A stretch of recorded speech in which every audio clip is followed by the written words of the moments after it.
Bonjour à tous, ravis de vous retrouver comme chaque jour dans le MAG sur School TV. Au programme aujourd'hui, les jeunes dans l'espace public et les difficultés pour les municipalités de leur trouver une place. Au sommaire, les enfants et les jeunes adolescents ont-ils leur place dans l'espace public entre les voitures qui s'avèrent être dangereuses pour les plus petits et les adolescents qui sont souvent de trop? Nous verrons avec Irina Capron les solutions qui sont proposées pour améliorer l'espace public. Les solutions, nous en discuterons aussi avec nos invités dans l'expression orale. Faut-il faire participer les enfants dans la création et l'aménagement des lieux qui leur sont dédiés? Faut-il changer les mentalités? Nous tenterons de répondre à ces questions. Et puis enfin, que faire des jeunes filles qui ne trouvent pas leur place dans des endroits souvent occupés par les garçons?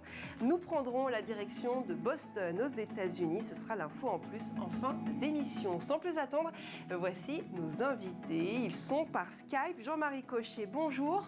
Vous êtes directeur de l'éducation de la mairie de Brest. Merci d'être avec nous. Puis nous restons en Bretagne avec Florent Orsoni. Vous êtes directeur du City Design Lab à l'école de design à Nantes Atlantique. Bonjour. Bonjour. Alors il y a des discussions pour savoir si Nantes est en Bretagne. Ah bon, Nantes n'est pas en Bretagne. Oh là là, c'est un vaste débat. Nous n'allons pas rentrer dans ce débat. Nous, en tout cas, ici, on va parler plutôt de la place des jeunes. On sera au moins d'accord sur ce sujet. Merci en tout cas à nos invités d'être avec nous. Et puis, Irina, bonjour. Bonjour. Tout de suite, c'est la loupe.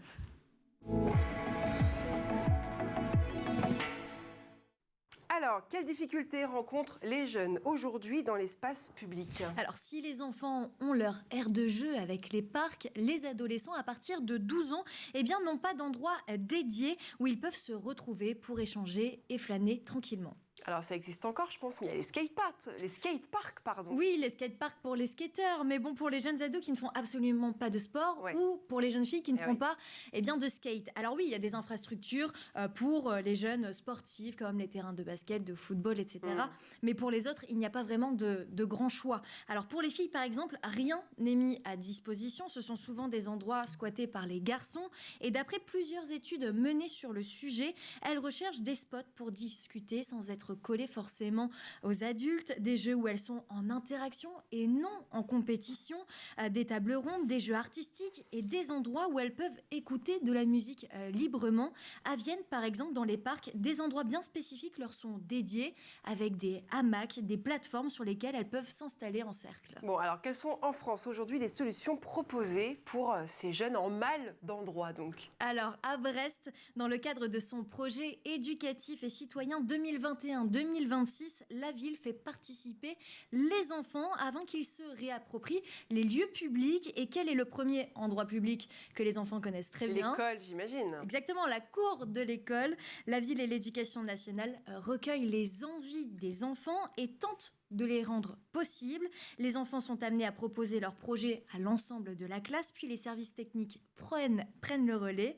Et cette méthode a d'abord été testée sur les cours d'école de la ville, mais elle sera bientôt étendue à d'autres espaces publics. Est-ce qu'on connaît, Irina, l'origine de ce mal-être urbain? Ça a un nom, hein. Alors, il faut savoir qu'un Français sur deux a une mauvaise image de la jeunesse. Un groupe de jeunes est souvent mal vu dans les villes. Et parallèlement, l'espace public est l'endroit où les jeunes peuvent se décrocher de l'environnement familial en dehors de l'école. Aujourd'hui, les endroits sécurisés où les jeunes peuvent se retrouver entre eux pour discuter et traîner en dehors de chez eux, il n'y en a pas des masses. On a parlé des jeunes adolescents, mais les enfants ont-ils du mal, eux aussi, à trouver leur place dans les villes? Alors, l'urbaniste suisse Marcos Weil a déclaré « La ville est malheureusement devenue hostile à l'enfant, non pensée à l'aménagement des espaces publics. » Alors, c'est moins difficile pour eux parce qu'il leur reste toujours les aires de jeu avec les parcs, mais effectivement, le grand danger pour eux, ce sont les voitures. C'est la raison pour laquelle beaucoup de municipalités ont décidé de piétonniser les abords des écoles et certaines prennent même une ville à vélo. Merci beaucoup, Irina. On va creuser ça dans l'expression orale. Avec nous donc par Skype, Jean-Marie Cochet, directeur de l'éducation de la mairie de Brest. Est-ce que depuis toutes ces années, vraiment aucune infrastructure vraiment dédiée aux jeunes est mise en place, en tout cas sur le plan déjà national? Alors, si vous voulez, je trouve l'approche, votre question est très intéressante parce que justement, alors votre collègue a très bien résumé, je pense, l'état de la recherche sur le sujet en ce moment. Il y a un point qui est important, c'est qu'aujourd'hui, les espaces sont souvent dédiés. C'est-à-dire qu'en fait, il y a des endroits où les enfants et les jeunes doivent aller. C'est-à-dire cet espace-là, il est pour eux. Ce qui est quand même une certaine vision de l'espace public, si vous voulez. Dans l'espace public, il y a quand même public. Et c'est vrai qu'aujourd'hui, ce qu'on constate dans la recherche, ce que nous disent les géographes urbanistes, c'est que la ville, aujourd'hui, elle se fait par des endroits où les enfants vont et ils sont transportés en fait d'un endroit à l'autre. Et du coup, la réappropriation de l'espace public, dans ce cas-là, elle ne peut pas vraiment se faire. Donc le travail et la réflexion qui est en cours à Brest, mais à plein d'autres endroits en France aussi, on va rester modeste là-dessus, c'est de réfléchir comment est-ce qu'on redonne de la place à des enfants et des jeunes filles en particulier, vous l'avez dit, dans un espace public, mais où les gens se mélangent, se rencontrent, vivent ensemble, pour utiliser des gros mots. C'est ça qu'il faut qu'on arrive à travailler ensemble, quoi. Parce que concrètement, aujourd'hui, on parle des enfants, les aires de jeu. Forcément, c'est la première chose qui nous vient en tête. Mais à part les aires de jeu, il n'y a pas grand-chose. Justement, oui, si vous voulez, les enfants aujourd'hui, l'aire de jeu, il faut pas qu'on en arrive dans une situation, si vous voulez, on parque les enfants dans des aires de jeu, ce qui est globalement, je suis un peu caricatural, mais ce qui est le cas aujourd'hui. Donc la question qu'on se pose tous, c'est, vous avez parlé des abords des écoles, mais pas que, enfin l'espace public, la rue, globalement. Il y a une trentaine d'années, les chercheurs nous disent, il y a 30 ans, dans les rues, les enfants jouaient. Comment ça se fait que ce soit plus le cas aujourd'hui? Votre collègue l'a cité, la place de la voiture est un aspect. La vision qu'ont les parents de l'espace public aussi, qui est vue comme un espace qui est dangereux pour les enfants, en fait. Donc finalement, les enfants qui sont dans l'espace public, dans la rue, en bas de leurs immeubles, dans des quartiers résidentiels, sont plutôt vus comme des anomalies. Et les parents peut-être un peu pointés du doigt comme étant des parents qui ne font pas attention à ce qu'ils peuvent proposer à leurs enfants à l'intérieur, quoi. Bon, tout n'est pas négatif, je le dis quand même d'un mot parce que c'est important de le dire. C'est dû aussi à l'amélioration des espaces intérieurs, hein. Enfin, on parle aussi d'il y a 30, 40 ans, à des moments où il y avait des logements insalubres, des choses comme ça. Donc, ce qui fait que en fait, les enfants n'avaient pas tellement d'autres choix que jouer dans la rue. Donc, tout n'est pas négatif, mais ça nous interpelle forcément beaucoup, quoi. Florent Orsoni, vous êtes directeur du City Design Lab à Nantes. Alors, vous travaillez justement, vous, à l'amélioration de ces espaces, en tout cas publics, dédiés aux jeunes et aux enfants. Quelle est en tout cas votre approche sur ce sujet ? C'est une approche en fait qu'on veut résolument innovante, c'est-à-dire qu'aujourd'hui j'ai une double casquette aussi. Je viens de la Nord, mais je viens de l'AFNOR en fait, et je préside également une commission sur l'accessibilité. Donc, et en fait, l'espace urbain est un espace extrêmement normé où il va tout de suite être question de responsabilité. Et en fait, très vite. Ce qu'il est nécessaire de faire en fait parfois pour les enfants, il y a cette question de l'appropriation dont on parlait tout à l'heure, qui est évidemment fondamentale, la capacité à avoir ce qu'on appelle des espaces capables, des espaces vacants, des espaces qui peuvent être bougés, modifiés, et puis des espaces un peu hors normes. Et c'est vrai qu'à Nantes, il y a un dispositif qui a été créé pour ça qui s'appelle le Nantes City Lab. C'est pas le City Design Lab, hein. Le City Design Lab, c'est l'école de design Nantes Atlantique. Le Nantes City Lab, c'est une sorte d'espace où en fait un service de Nantes où il y a une capacité d'innover. C'est-à-dire qu'on peut se dire, tiens, là, on va pousser un peu la norme, on va mettre beaucoup de gens de l'espace public à autour de la table pour faire des choses qu'on ne faisait pas avant. Et c'est vrai qu'il y a cette question de la ville pour les enfants où aujourd'hui, moi je vais le dire de manière très crue, on a fait de la ville pour la bagnole et uniquement pour la bagnole et pour faire passer un maximum de bagnoles et de flux. Évidemment, là, c'est en train de changer progressivement. Donc la question, c'est là où vient le design, c'est comment je peux créer des espaces capables qui peuvent être modifiés et qui peuvent être hors normes. Et on travaille sur le centre-ville de Nantes et notamment ce qu'on appelle l'île de Nantes, qui est un espace où on peut commencer, là où on dégage un peu la voiture, à avoir soudainement beaucoup plus d'espace pour les enfants, beaucoup plus de jardins, etc. Et beaucoup moins d'espace stéréotypés. Je reviens à ce qu'on disait tout à l'heure, où les enfants sont parqués dans des aires de jeu. C'est-à-dire qu'en gros, il y a des espaces qui sont complètement parqués. Eh bien, en fait, là, il s'agit de redonner de l'espace public et d'en faire un espace de partage pour tous à nouveau. Pas seulement un espace où il y a une bagnole d'un côté. Et voilà, donc il y a un gros défi de changement de mentalité, un gros défi de briser les normes déjà existantes. En fait, voilà, c'est une nouvelle façon de faire la ville. D'amener peut-être un peu plus du design. Alors, vous parlez, avant de parler du design, mais vous parlez effectivement en tout cas réduire l'espace des voitures, puisque pour vous aujourd'hui c'est le principal problème pour avoir des lieux dédiés aux enfants et à la jeunesse. Mais qui dit plus de voitures dit deux roues, peut-être trottinette, vélo. Est-ce forcément moins dangereux pour les enfants ? C'est une bonne question. Après, je pense pas qu'il faille faire des. Je pense qu'il y a quelque chose de l'ordre de la limitation de ce qu'on appelle le code de la rue, où à un moment, alors évidemment, je suis pas l'expert des espaces publics, hein, enfin expert des espaces publics entre guillemets, mais je suis pas un expert de la réglementation. Mais pour moi, la notion de code de la rue et de ralentir quand il y a des enfants est forcément beaucoup plus intéressante, et de travailler justement à un meilleur partage de la voirie et à des conditions de partage de la voirie me paraît beaucoup plus intéressant de créer une autoroute à vélo d'un côté et une autoroute à trottinette par exemple, etc. Il y a sans doute des choses à faire en centre-ville pour voilà, retrouver cette vocation de l'espace public. Et je pense qu'il faut le prendre de manière systémique aussi, cette approche. C'est qu'aujourd'hui, à Nantes, il y a de plus en plus de familles qui quittent le centre-ville nantais. Mais si une partie du centre-ville était aménagée différemment, on aurait peut-être plus l'occasion de faire sortir les enfants plus facilement dans l'espace public qui est pas loin de chez nous. Donc ça éviterait peut-être aussi d'amener beaucoup de gens en périphérie. Jean-Marie Donc il y a un vrai enjeu d'appropriation. Jean-Marie Cochet, vous partagez cet avis-là. Le problème, c'est aussi beaucoup les voitures ou pas ? Les voitures, si vous voulez, tout dépend de la place qu'on donne en fait. La question qu'on a aujourd'hui, c'est il faudrait pas qu'on en arrive, si vous voulez, à dire il faut une ville qui exclut la voiture. Il y a un moment, ce dont on parle là, je pense qu'on est assez d'accord, c'est comment on rend mieux compatibles les différents usages. Parce que en fait, on en est arrivé à un point où on a tiré un peu le curseur vers ce que disait mon collègue vers l'aspect déplacement, fluidification du trafic. Et donc là, c'est une question de curseur où on essaie de revenir un petit peu plus vers des espaces dans lesquels les déplacements et le fait juste d'être présent à un endroit, de jouer dans la rue, redevient possible, quoi. Et ça, si vous voulez, j'ai des collègues à Lille qui parlent de la ville à hauteur d'enfant. On est plusieurs en France à réfléchir à ça. Le vocabulaire, il est intéressant parce que si vous prenez par exemple la question du handicap, ça fait quelques années maintenant qu'on traite de comment est-ce qu'on fait des trajets dans la ville où on passe avec des personnes avec des difficultés moteurs pour regarder si nos espaces publics sont adaptés ou pas. Il y a des choses qui sont réfléchies là-dessus.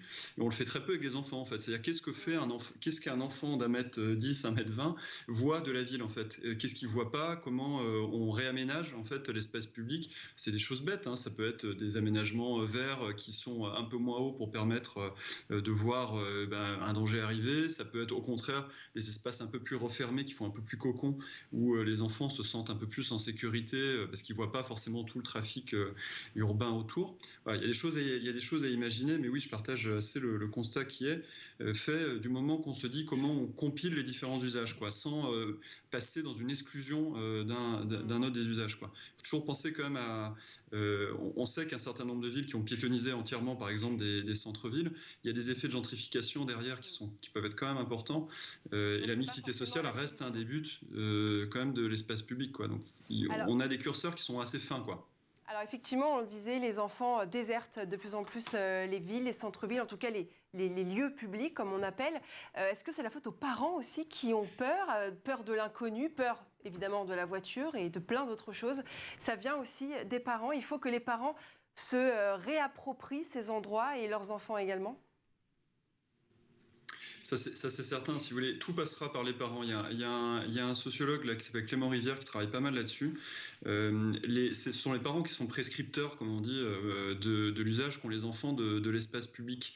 Donc à partir du moment où vous ne rassurez pas les parents, il n'y a rien qui se passera. Donc il faut qu'on arrive à recréer une culture de l'espace public chez les parents. Ça passera en partie par des aménagements. On en parle depuis tout à l'heure, donc on pourra y revenir un peu plus précisément si nécessaire, mais ça passe aussi par effectivement un changement un peu de culture qui passe par la vie associative, par exemple. Comment on permet à des associations d'occuper l'espace public, d'organiser des événements conviviaux dans l'espace public, qui fait que le regard sur est-ce que c'est normal ou pas d'avoir des gens, et notamment des familles et des enfants dans l'espace public, il changerait. Parce qu'effectivement, aujourd'hui, il ne faut pas être dans la culpabilisation des parents. Le comportement des parents actuels, il est plutôt le résultat de phénomènes de société dont on parle depuis tout à l'heure. On n'a pas parlé des scandales de pédophilie, mais ça fait partie du espèce de fond en fait, de pensée qui est derrière, quoi. Non, parce que je disais effectivement... Peur de l'inconnu, peur des inconnus, en général, c'est ça, c'est les enlèvements et tout ce qu'on peut entendre comme fait divers absolument terrible. On l'a vu d'ailleurs à l'image de la place de la République à Paris qui a été entièrement refaite, réhabilitée pour les jeunes, effectivement. Ça s'est plus ou moins transformé en skatepark, d'ailleurs, on en parlait Irina. Alors, le disait aussi très bien Irina, un Français sur 2 a une mauvaise image de la jeunesse. Alors, il y a aussi un problème là-dessus. Est-ce qu'il faut changer les mentalités, travailler aussi sur ça quand on voit une bande de jeunes, investir un peu les endroits, les bancs, etc. Eh bien, c'est souvent mal vu. Enjeux déjà, moi que je trouve absolument répugnant, enfin je le dis avec ma liberté de cadre, c'est ce qu'on appelle le mobilier défensif. C'est que parfois, pour éviter que les gens ne puissent s'asseoir sur des endroits, on met des picots, des pics, etc. Alors je comprends. Ça c'est beaucoup, pardon Florent, ça c'est beaucoup pour les sans domicile fixe. Hein. Attention que ça a été mis en place. Hein. Alors c'est pas, non mais c'est ça. Ou voire même pour de la tranquillité, hein, pour éviter que les jeunes fassent trop de bruit, etc. Il y a parfois des politiques qui sont là-dessus. Et je suis, moi, personnellement, ce sont des pratiques que je trouve vraiment extrêmement limites, voire même, je pense qu'il y a une réflexion à poser il y a une vraie réflexion à poser autour de l'espace public, parce que sinon, on a des villes qui des endroits qui commencent à se désertifier, on n'a plus envie de marcher, etc. Donc, il y a des enjeux très forts de réappropriation. Et la réappropriation, ça peut commencer aussi par des choses. Il y a Trente-Mous et je crois à Brest, pas loin des Capucins, j'ai vu des choses absolument incroyables. Trente-Mous, c'est un petit village du côté de Nantes où on arrive à mettre du mobilier en fait dans la rue, où on arrive à, par exemple, des pots de fleurs, etc. Et je crois que cette appropriation et ça commence par là, ça commence par le devant de chez soi. C'est un peu ce qu'on appelle le droit de balayage, le droit de passage, etc. Et en fait, ça commence à travailler sur ces interfaces. Et là, à Nantes, on va travailler également sur cette même idée d'interface, sur des boutiques éphémères aussi. C'est-à-dire des boutiques qui ressortent de la ville, sur une place de Nantes, et puis commencer à mettre des choses dans la rue. Et puis après, il y a aussi des choses, on ne parle pas des temps dans la rue, il y a peut-être effectivement des heures où on ne va pas laisser les enfants sortir, mais il y a peut-être des heures où aussi on peut modifier des conditions de circulation, des jours où on peut modifier des conditions de circulation et où on peut entièrement s'emparer de l'espace public. C'est le cas à Paris. Donc un espace public monofonctionnel, j'y crois de moins en moins. Jean-Marie Cochet, vous êtes directeur donc, de l'éducation, je le rappelle, de la mairie de Brest. Vous avez décidé de redonner la parole aux enfants concernant leur espace public. Concrètement, en quoi ça consiste? Qu'est-ce que vous faites réellement? Si vous voulez, on est parti des cours d'école, votre collègue le disait tout à l'heure, tout simplement parce que c'est un espace qui est quelque part plus simple, parce qu'on le maîtrise. C'est un espace sur lequel on peut faire des aménagements. On parlait tout à l'heure des normes, qui sont quand même moins importantes dans l'espace de cours. Donc on s'est dit, si on doit commencer à travailler, à aller chercher la parole d'enfants et à la réintégrer dans nos processus de décision, parce que c'est ça le sujet, commençons par les cours d'école. Concrètement, ce qu'on a fait, c'est changer de logiciel par rapport à ce qu'on fait d'habitude. Vous savez, le logiciel habituel d'une organisation, d'une administration, c'est de réfléchir avec des techniciens qui ont une expertise, qu'il faut prendre en compte, des espaces verts, de la voirie, des gens des sports, de faire une proposition à l'équipe éducative, on la présente, alors dans le meilleur des cas, des fois on fait sans en même en parler, mais en général on vient voir l'équipe enseignante, on vient parfois voir les parents, plus rarement les enfants, on leur présente quelque chose qu'on a déjà travaillé et on les fait réagir. Ce qu'on a fait, c'est inverser la logique, c'est-à-dire qu'on commence par aller voir les enfants, les parents, les enseignants, Et c'est à partir de là que nos collègues des espaces verts, des sports, tous ceux qui s'occupent des aménagements, travaillent. Ils travaillent, en fait, si vous voulez, à partir d'une proposition et non pas à partir de leur propre expertise. Donc, c'est ce qu'on a essayé de faire sur les cours d'école qui marche plutôt bien là, actuellement. On était même assez surpris de la qualité, en fait, de ce qui remonte. C'est-à-dire que des enfants, j'espère l'apprendre à pas trop grand monde, mais quand on leur donne la parole, en fait, il y a des choses très intéressantes qui ressortent. La question, c'est comment on le fait, quoi. Et donc là, faut adapter aux âges. C'est-à-dire qu'on ne va pas chercher la parole de la même façon sur des tout petits, parce qu'on l'a fait dès la maternelle, ou sur des plus grands. Chez les tout petits, on va être plutôt sur des cartes d'émotion. Vous voyez, ils vont mettre sur un plan, par exemple, d'une cour. Donc ça, tout ça est transférable à l'espace public. Ils mettent où est-ce que je me sens bien, où est-ce que je me sens à l'aise, quels sont les espaces que je trouve beaux. Donc plutôt, on joue sur des émotions, des pictogrammes. Les plus grands, ils sont capables même carrément de faire des maquettes, d'aller chercher un peu d'informations sur ce qu'il fait ailleurs pour faire des propositions. Et à partir de là, en fait, si vous voulez, on arrive peu à peu à les amener à des propositions où on leur explique les contraintes. Parce que l'idée, c'est pas forcément d'être dans le rêve absolu. Les enfants sont tout à fait capables d'entendre que y a des normes, qu'on peut pas faire n'importe quoi.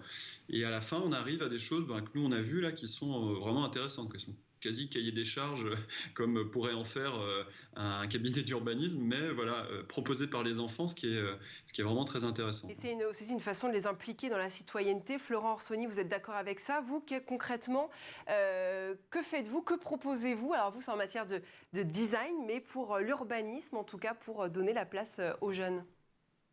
Mais c'est exactement ça, hein. Là, je vais que abonder dans ce sens-là, c'est-à-dire que c'est des processus participatifs et en termes de design, c'est aussi cette notion-là. C'est-à-dire qu'à un moment, il faut construire des dispositifs, faire en sorte que tout le monde puisse s'expliquer.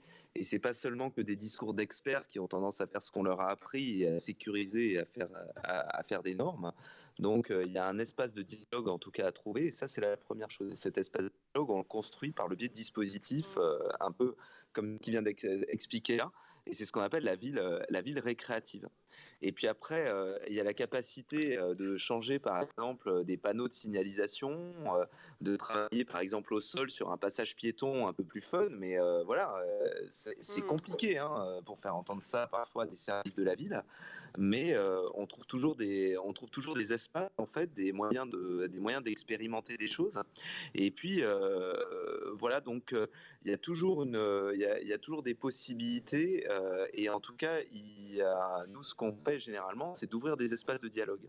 Et ce qu'on fait généralement aussi avec nos jeunes, c'est de faire des propositions. La semaine prochaine, on a un rendez-vous avec la Samoa, qui est l'aménageur en fait de l'île de Nantes, et on va faire des propositions assez dingues en termes d'occupation de l'espace public pour éviter d'avoir des choses stéréotypées.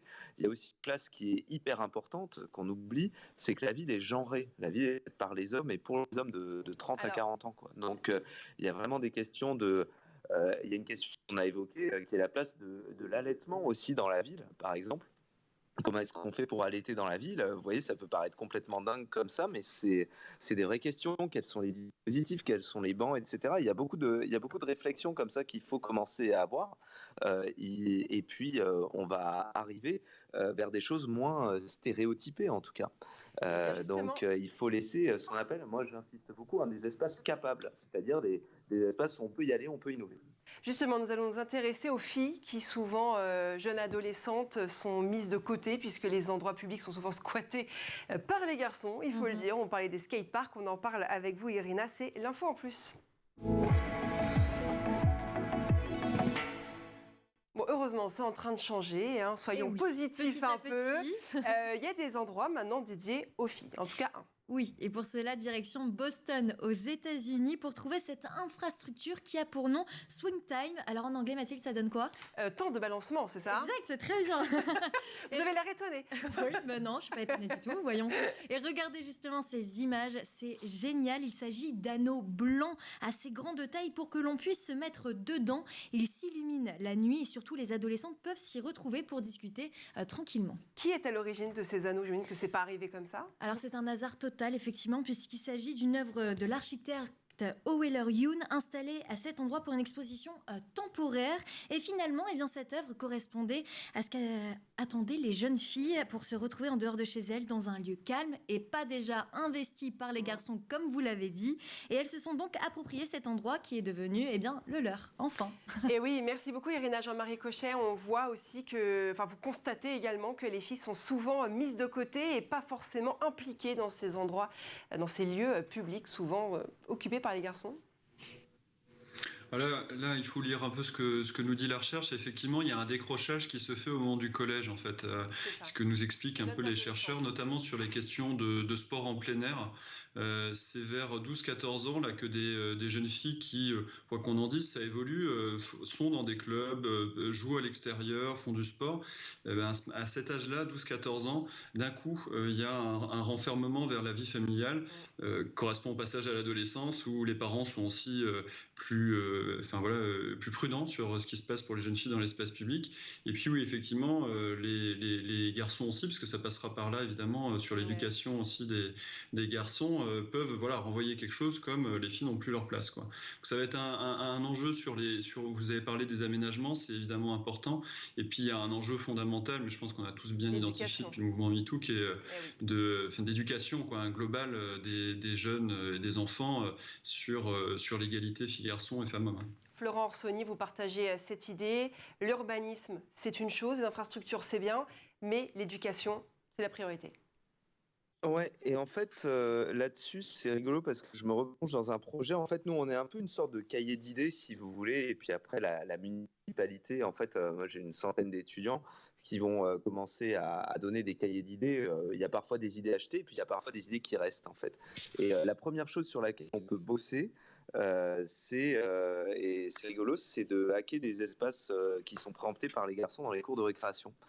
Pour favoriser l'apprentissage de la mixité spatiale, en fait. C'est-à-dire, comment est-ce qu'on peut amener peut-être d'autres choses que des espèces de buts, etc., enfin d'autres choses que des jeux de ballon, etc. Il y a beaucoup de choses à trouver et à retravailler déjà dans la cour de récréation en sortant, mais aussi, évidemment, c'est vrai que nous, il y a eu quand même les fameux parcs, là, qui sont, on a une zone sportive où c'est des jeunes pleins de, c'est des jeunes gens pleins de testostérone entre guillemets qui sont là, qui font valoir les muscles, etc. Et donc c'est des espaces peut-être un peu moins spécifiés ou un peu moins spécifiques ou qui peuvent être proposés. Encore une fois, moi j'insiste sur l'idée de co-construire tous ces espaces. Et impliquer effectivement les jeunes et les enfants pour qu'ils créent ensemble leur espace commun. Merci beaucoup à Jean-Marie Cochet, directeur de l'éducation de la mairie de Brest, et puis Florent Orsoni, directeur du City Design Lab à l'école de design de Nantes Atlantique. Merci à tous les deux d'avoir été avec nous. Vous pouvez venir sur Paris quand vous voulez sur le plateau de School TV. Merci beaucoup Irina. Merci à vous. On se retrouve très vite sur School TV dans le MAG.